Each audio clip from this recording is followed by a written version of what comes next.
Good morning, good afternoon, good evening, and welcome to today's Caffeine for the Soul. I met Anita Moorjani, the New York Times bestselling author of Dying to Be Me, a number of years ago. I actually don't remember how many years ago it was, but I was kind of thrilled to meet her at a Hay House Authors event. And we hit it off, and it turned out that she was moving to LA and living not that far from me. So we arranged to meet up in LA, and since I'd been living in LA for longer, I played the role of host. And so it was my job to choose a restaurant where we would meet for lunch. And I panicked. So if you don't know Anita's story, she had been diagnosed with stage 4 cancer, and she actually died on the operating table.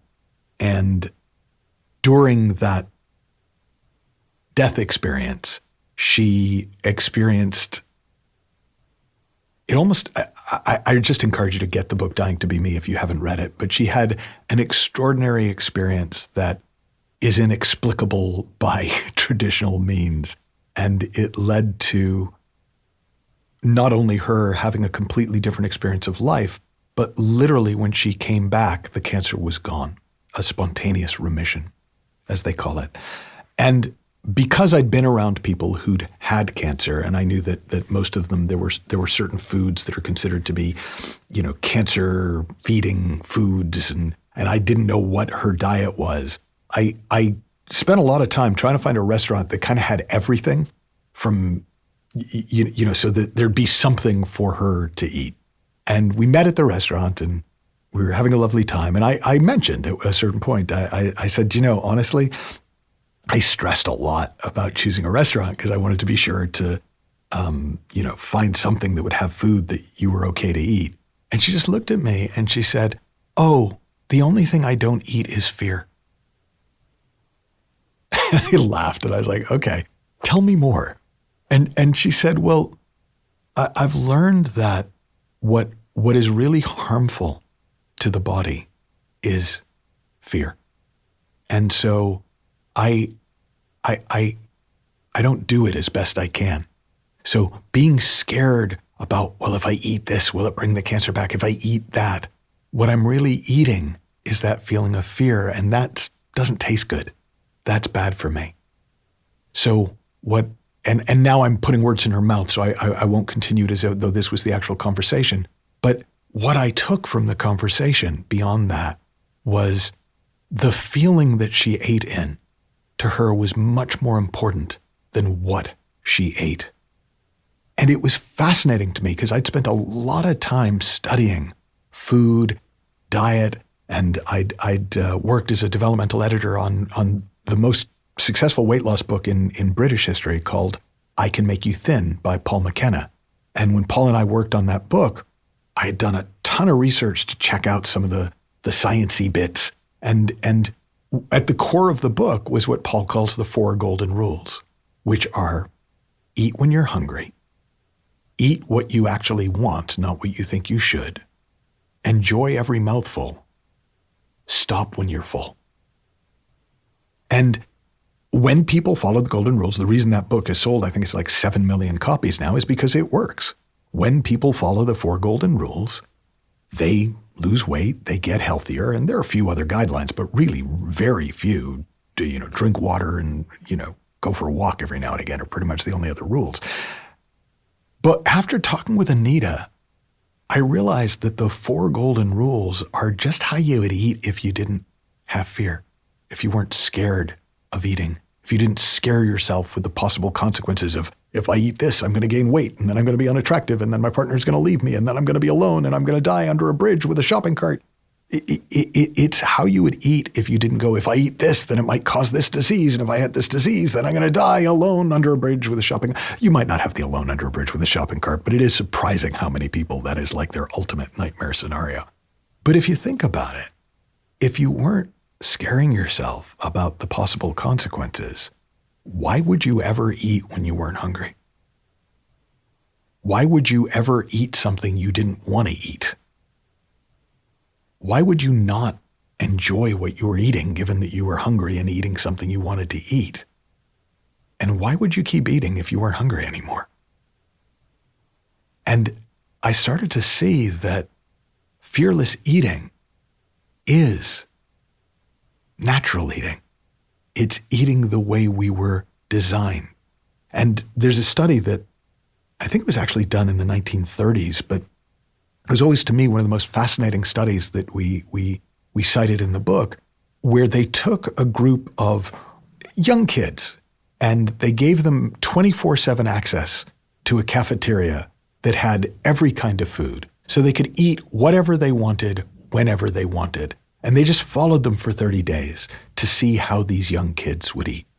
And as was expected by the scientists running the study, the first couple of days, everybody filled up on cake and cookies and puddings and whatever the, we might call the crap food was.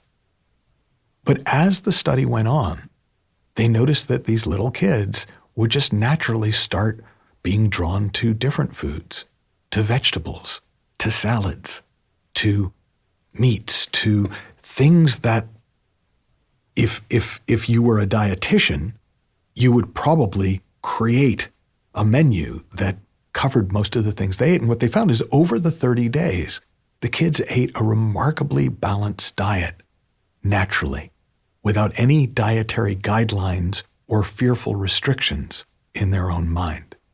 And what that suggests is we are made to be healthy. We are made to give our bodies what they need when they need it. And the thing that gets in the way is fear. And because the cure for fear is information, the other thing that winds up getting in the way is too much information. We have so much data about the possible effects of this and this, too much fish is going to create mercury and that's going to give you Alzheimer's, and too much this is going to make you fat and that's going to give you diabetes, and too much that is going to make you this and that. And while all of that may or may not be helpful to you, if you eat without fear, if you make the one dietary restriction that you will not compromise on is, I don't eat fear, you will be amazed at how not just your diet changes, but your whole relationship with food, eating, and your body begins to change for the better. And so, if you want to play with it, a couple of ways to play with it. One is notice if you're scaring yourself around food and telling yourself, you mustn't, you shouldn't, beware, don't. And as best you can, let it go and tune into your body and first just check in. Are you hungry? And if you're not sure if you're hungry, well, that's a really good thing to start getting a feel for. And one of the things I know that we wound up putting in the book, and I don't remember the way that Paul wound up wording it, but was a hunger scale where you can just kind of check in and see where you're at. And I was, before doing this, I thought, let me see what my hunger scale would look like right now. And I sort of, had it go down from, 10 to 1, where 1 is starving. Like there's nothing there. I am starving. I'm running on empty. 2 is hangry. I'm hungry and I'm angry and 3 is hungry. Like, yeah, I'm hungry. 4, for me, the word is peckish. Like, I could do with a little something. I don't need much. 5 is I'm good. And 6 is full. And what I've learned is that if you can kind of live in 3, 4, 5, between hungry and I'm good, it turns out that I'm good is a big space. So almost instead of seeing it like a ladder that goes from the bottom rung 1 to the top rung 10, I kind of see it like a step ladder where it goes up 1, 2, 3, 4, 5, and 5 is the top of the step ladder. And that's your solid ground. I'm good. You want to live in I'm good. And then if you overeat a bit, well, okay, that's full. And 6 and 7 would be I ate too much, and 8 is bloated, and 9 is gross, and 10 is better get a bucket, for those of you who've watched Monty Python's Meaning of Life. So you can play with the hunger scale, check in, notice, am I hungry? Notice, what do I actually want to eat? Not what am I scared of, but what does my body want right now? And then when you eat it, actually eat it. Be with your food as you eat it. Enjoy it. Chew it. Taste it. If it's food you actually want, and they say hunger is the best sauce, so it's going to taste even better because you're actually hungry when you're eating it, it's going to be fun to enjoy each mouthful. And then stop when you're good. Like you're not hungry anymore. You don't need more. And if you get to full, you've probably gone a little bit far. But the main thing, whether you do any of that or not, is don't eat fear. Have fun, learn heaps, happy exploring, and I'll talk with you soon.